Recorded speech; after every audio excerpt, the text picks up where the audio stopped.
Good मुदिकर morning. मैं नित्यानंद कुमार आज आपके बीच एक बेहतरीन से टॉपिक लेके आए हैं जिसका नाम है ज्वाइंट पेन से हम उस समस्या से कैसे समाधान पाए। आज के टाइम में ज्वाइंट पेन एक बहुत बड़ी समस्या है। इसमें देखिए हम मुख्यतः 3 भाग में तोड़े हैं। क्यों होता है ज्वाइंट पेन, परहेज क्या होनी चाहिए और उसके बाद उसकी निवारण क्या है। दोस्तों, अधिक जानकारी के लिए मेरे YouTube चैनल नित्या वेल और इसको लाइक करें और सब्सक्राइब करें। नित्यानंद चैनल नेम है नित्यानंद वेलनेस हब। सबसे पहले हम समझते हैं ज्वाइंट पेन का मुख्य रीजन क्या है, इसको थोड़ा सा समझते हैं। कैसे गट, इसमें क्या ये है आपका क्रिस्टल है, यूरिक एसिड क्रिस्टल। जब आपके दो ज्वाइंट के बीच में यूरिक एसिड जमा हो जाता है और वो स्वेलिंग होने लगता है, मतलब वो सूजन होने लगता है और ये आपको यूरिक एसिड बढ़ने लगता है, वहां पे अकड़न आने लगता है, मतलब दर्द करने लगता है। अब देखिए उसकी जहां जहां ज्वाइंट है स्वेलिंग हो रहा है, सूजन आ रही है। अब इससे हम लोग कैसे बचें, इसकी पहचान हमने बता दी है और इससे हम लोग कैसे बचें। सबसे पहला इसको हम समझते हैं ज्वाइंट पेन के बारे में थोड़ी डीपली से। ये होने का मुख्य रीजन क्या है। सबसे पहला देखिए एजिंग के कारण होता है, अधिक उम्र होने के कारण, खान पान गंदा रहने के कारण ज्वाइंट पेन प्रॉब्लम होती है। उसके बाद हम बात करते हैं ओबेसिटी। ओबेसिटी मतलब जिनकी वजन अधिक है, जिनकी वजन अधिक है उनको ज्वाइंट पेन की प्रॉब्लम होती है। किन्हीं का इंजरी हो जाता है, वहां पे मतलब चोट लग जाना, गिर जाना कभी। उसके बाद होता है कुछ विटामिन सप्लीमेंट की कमी। कैसे विटामिन डी डिफिशियंसी के कारण होता है, कैल्शियम के कारण होता है, विटामिन बी 12 के कारण होती है। ज्वाइंट पेन हो गया, ये आपके बीच में दो, मतलब कहा जाए दो ज्वाइंट के बीच में स्वेलिंग का है, एपिक है। स्टेपिंग मतलब हो गया अकड़न आ रहा है, और इसकी निवारण बहुत आसान भी नहीं है और इस पे आपको ध्यान देनी चाहिए। अब इस पे ध्यान क्या देनी चाहिए, आपकी खान पान सही होनी चाहिए, आपको अधिक ओलिय चीज नहीं लेनी चाहिए, आपको अधिक चलना नहीं चाहिए और थोड़ा सा आपको प्रिकॉशन करना चाहिए। क्या करना चाहिए, और उसके साथ कुछ फूड सप्लीमेंट लेना चाहिए और आपकी ज्वाइंट पेन की समस्या से आपकी समाधान हो जाएगी। क्या सप्लीमेंट लेना चाहिए, अब उसके बारे में हम लोग जानकारी लेते हैं।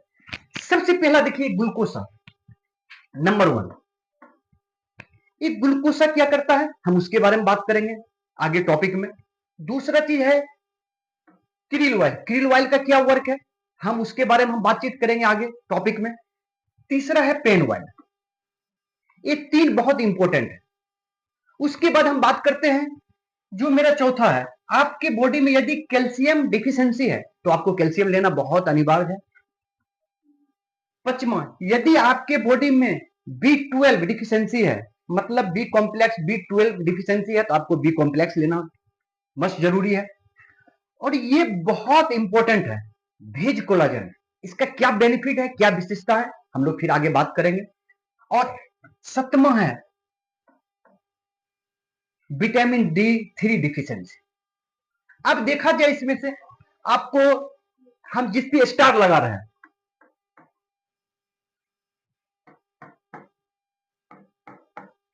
ये 3 जो सप्लीमेंट है, ये आपके बॉडी में डिफिशियंसी है तो आप लीजिए, यदि डिफिशियंसी नहीं है तो लेने की कोई आवश्यकता नहीं।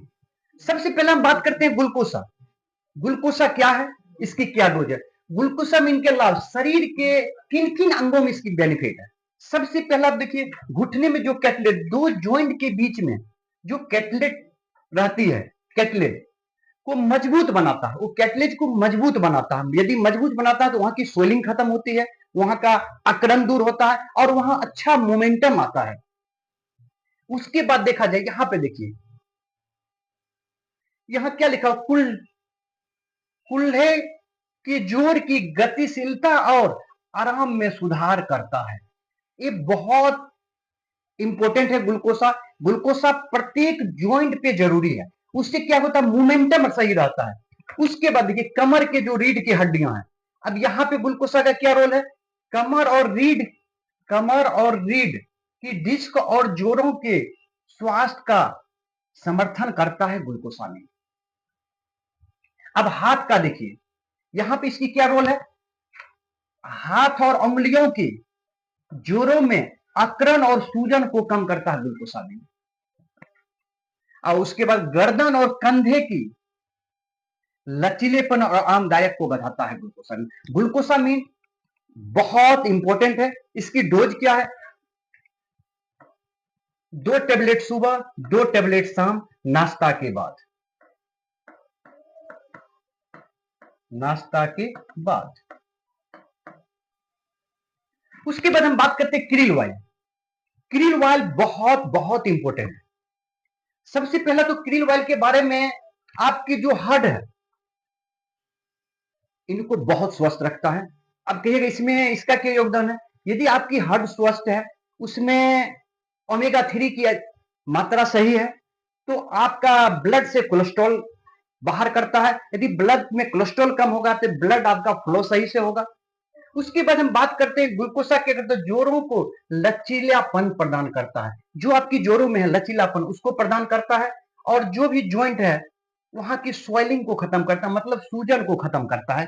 ये बहुत इंपॉर्टेंट है ग्लूकोसामिन। और रोग प्रतिरोधक क्षमता बढ़ाती है। और वहां पे जो आपकी ओमेगा 3 के कारण जो ब्लड से कोलेस्ट्रॉल कम हो जाता है, तो ब्लड की फ्लो सही हो जाती है। और इसकी डोज है, नाश्ता के बाद आपको 1 टेबलेट लेना है। नाश्ता के बाद 1 टेबलेट सुबह नाश्ते के बाद ले लीजिए। उसके बाद हम बात करते हैं पेन ऑयल। पेन ऑयल का मुख्य रोल है, जहां जहां आपको दर्द करता है दिन में 2 से 3 बार लगाइए और बहुत अच्छा आपका स्वेलिंग भी घटेगा, आपकी दर्द भी आराम रहेगा। उसके बाद करते हैं हड्डियों के मजबूत करने के लिए विटामिन D3। विटामिन D3 आपके बॉडी में सही से नहीं है तो कैल्शियम एब्जॉर्ब नहीं करेगा। यदि कैल्शियम एब्जॉर्ब नहीं करेगा तो आपकी हड्डी मजबूत हो ही नहीं सकती है।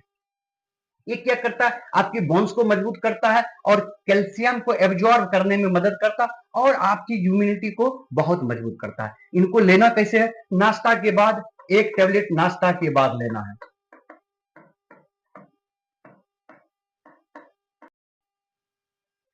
उसके बाद हम बात करते हैं भेज कोलाजन। और भेज कोलाजन यदि आपकी जॉइंट में प्रॉब्लम है तो आपके लिए बहुत इंपॉर्टेंट है। आप 2 साल 3 साल से आप सफरिंग कर रहे हैं, आपकी जॉइंट की प्रॉब्लम सही नहीं हो रही, भेज कोलाजन बहुत बहुत इंपॉर्टेंट है। देखिए, घुटनों और जोड़ों के दर्द में राहत पहुंचाती है और जोड़ों की गतिशीलता में सुधार करती है और आपका कैटलेज को स्वस्थ रखते हैं। और इसमें एंटीऑक्सीडेंट पाया जाता है प्रचुर मात्रा में और आपके सूजन को कम करता है। और जो आपकी क्रिस्टल क्रिस्टल मीन्स कहा जाए तो आपके यूरिक एसिड भरा हुआ है, उसको भी ये कम करता है। और इसको लेना कैसे है? 200 ml वाटर में 1 स्पून लेके दोपहर में आप ले लीजिए और दिन में 1 बार लेना है। दोस्तों, आप ये सप्लीमेंट आप लेते हैं सही रूप से, आपको 2 से 3 महीने में आपको आराम होने लगेगी और धीरे धीरे धीरे धीरे इस जॉइंट की समस्या आगे समाप्त हो जाएगी। और कुछ प्रिकॉशन भी है। प्रिकॉशन ये है कि आपकी यदि यूरिक एसिड बढ़ी हुई है तो आप प्रोटीन डाइट कम लें। प्रोटीन डाइट कम मीन्स आप कह सकते हैं कि रेड मीट का सेवन ना करें, आप अधिक ओलिये चीज का सेवन ना करें। उसके बाद कहा जाए तो कैसे राहर की दाल हो गई, चना की दाल हो गई और आप ड्रम स्टिक होगी, ये सब की थोड़ा सा सेवन कम करें, क्योंकि यूरिक एसिड में प्रोटीन जितना कम आप ले रहे हैं तो आपके लिए उतना बेटर है। आपको ये वीडियो अच्छा लगा है तो लाइक करिए, सब्सक्राइब करिए और शेयर करिए। Thank you. Have a good day.